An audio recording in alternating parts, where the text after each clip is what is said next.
tout ce que vous aimez dans votre vie et qui vient à vous, c'est parce que vous avez un programme qui le soutient. C'est merveilleux. Cela signifie que c'est parfait. Cela va venir à vous. Parce que ce programme l'attire, mais en contraste. Et c'est ça qui est important. Tout ce pourquoi vous luttez, que vous tentez d'accomplir à tout prix. Tout ce pourquoi vous devez faire énormément d'efforts, comme « je veux ceci ». Je vais travailler comme un fou pour y arriver. Je pose une question. Pourquoi travaillez-vous aussi dur?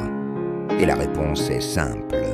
Tout ce pourquoi vous devez vous battre, que ce soit la santé, l'amour, les relations, peu importe.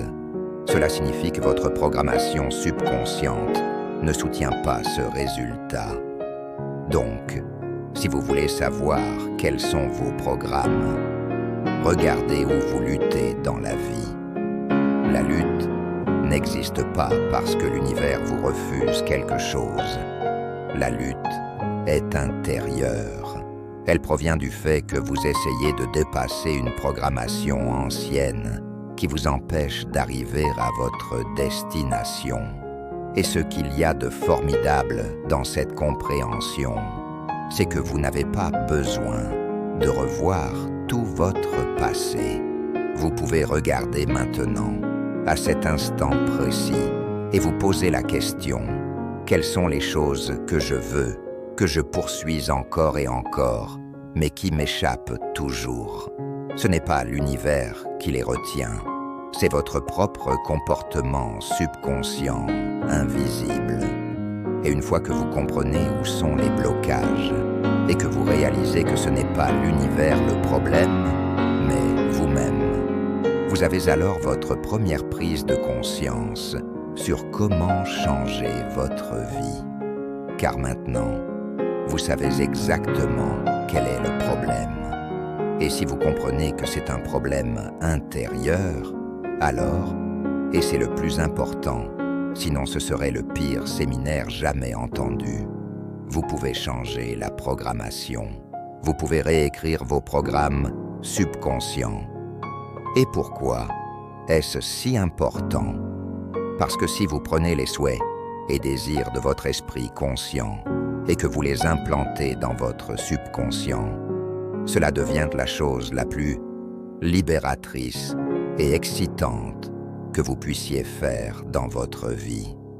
Parce qu'une fois que c'est intégré dans le subconscient, 95% de votre journée, sans y penser, votre esprit vous guidera dans cette direction. Et ça, c'est la liberté. Une habitude, c'est un ensemble redondant de pensées, comportements et émotions automatiques et inconscients, acquis par la répétition.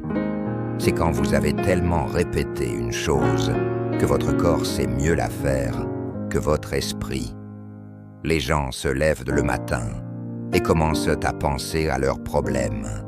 Ces problèmes sont des circuits mémoriels dans le cerveau.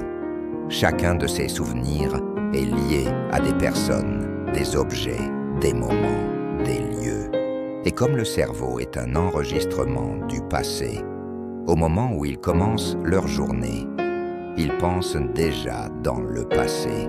Chaque souvenir a une émotion, et les émotions sont le produit final des expériences passées.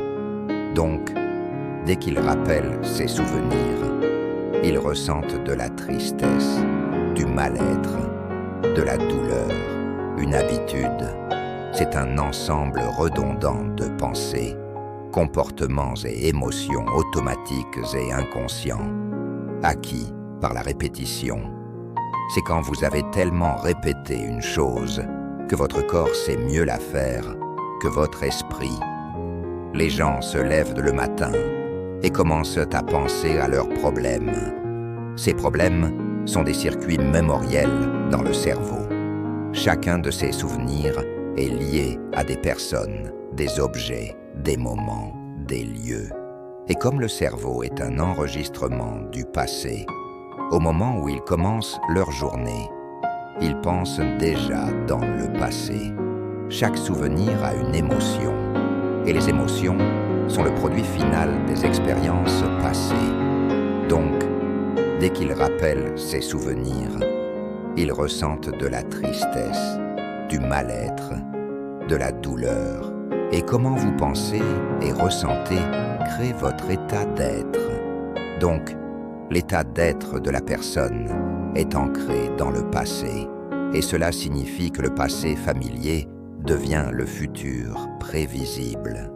Si vous croyez que vos pensées ont un effet sur votre destin, mais que vous ne pouvez pas penser au-delà de vos émotions, alors vous pensez dans le passé et vous allez continuer à créer la même vie.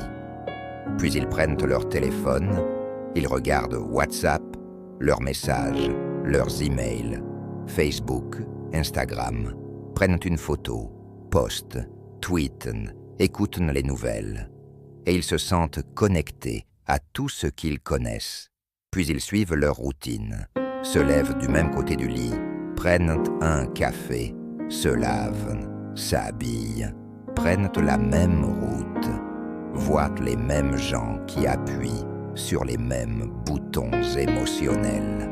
Tout cela devient un programme subconscient et ils perdent leur libre arbitre au profit de ce programme et personne ne le leur a imposé.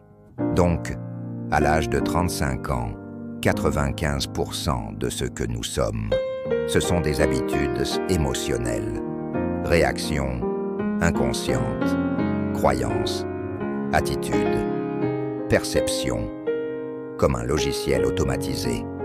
C'est une situation très effrayante quand vous êtes de l'autre côté d'une porte et que votre esprit est en alerte maximale. Parce que de l'autre côté, il peut n'y avoir personne ou 4 types avec des AK-47. Cette porte peut être piégée et en l'ouvrant, boum, vos jambes sont arrachées. C'est pour ça que je parle de la mentalité de guerrier. Et beaucoup de gens ne comprennent pas ce que je dis. Tant mieux pour vous si vous n'avez pas besoin de penser comme un guerrier. Vous êtes privilégié. Moi, j'ai choisi d'être un guerrier. Et si je devais revenir sur Terre, je le referais. La mentalité d'un guerrier est totalement différente. Il faut être cette personne à la porte, prête à l'ouvrir en se disant « Si je meurs, tant pis ». C'est la seule façon d'entrer. Être un Navy SEAL, c'est s'entraîner avec des munitions réelles, sauter d'avion, vivre des situations extrêmes. Chaque choix peut vous tuer. C'est pour cela qu'être un guerrier exige une autre mentalité. Si vous avez peur de mourir, vous êtes un mauvais guerrier. Une vie idéale, pour moi, c'est une vie ou une entreprise, une organisation, où la tête, le cœur et la main fonctionnant en alignement. Sans un des trois, on perd l'équilibre. La tête, c'est la clarté de la vision, savoir ce que vous voulez, visualiser la vie que vous voulez et prendre les décisions pour y arriver. Le cœur, c'est la connexion intuitive, la capacité de comprendre plus profondément que la vision qu'on s'est imaginée. Le cœur, c'est ce qui permet de faire face aux imprévus avec résilience, compassion et flexibilité. La main, c'est le service, le fait de partager ce que vous avez reçu, de transmettre, de contribuer. Votre passion est pour vous, votre mais est pour les autres. Votre passion vous rend heureux. Mais quand vous utilisez votre passion pour aider les autres, ça devient un plus, une mission. Je vais vous donner la règle numéro 1 de Mark Cuban. Dans toute entreprise, les ventes règlent tout. Avez-vous déjà vu une entreprise avec 0 vente réussir? Non, ça n'existe pas. Beaucoup de gens lancent leur entreprise avec une idée géniale. Ils lèvent des fonds. Et ensuite, ils oublient. Il faut vendre le produit ou le service. C'est la clé du succès. Vendre. Qu'est-ce qui est constant dans la vie? Beaucoup vivent comme si la vie n'était qu'une succession d'étapes. Mais la vie, c'est un chemin spirituel. Et les deux plus grands défis sont développer votre plein potentiel, utiliser sagement toutes vos ressources, temps, énergie, talent, etc. Et aujourd'hui, beaucoup gaspillent leur potentiel humain, accrochés à leur écran, leurs réseaux sociaux, à enrichir des plateformes qui ne leur rendent rien. Le jour où vous obtenez un diplôme, ce n'est pas la réussite que vous allez devenir. C'est la reconnaissance de ce que vous êtes déjà. Le succès, ce n'est pas un événement. C'est quelque chose que vous construisez tous les jours. Et le véritable jeu, c'est le jeu infini. Il ne s'agit pas de battre les autres. Il s'agit de vous dépasser vous-même. Il ne s'agit pas d'avoir plus de followers. Il s'agit de produire un travail meilleur que celui d'hier. Et c'est là que vient la joie. Pas dans la comparaison, mais dans l'évolution. Il ne s'agit pas de vouloir obtenir, mais de vous permettre de recevoir. La vie est là pour vous soutenir dans tous les domaines. Mais ce que vous donnez à la vie, elle vous le rend. Si vous êtes radin avec la vie le sera avec vous. Vous devez accepter ce reflet dans le miroir, car vous êtes votre seul obstacle.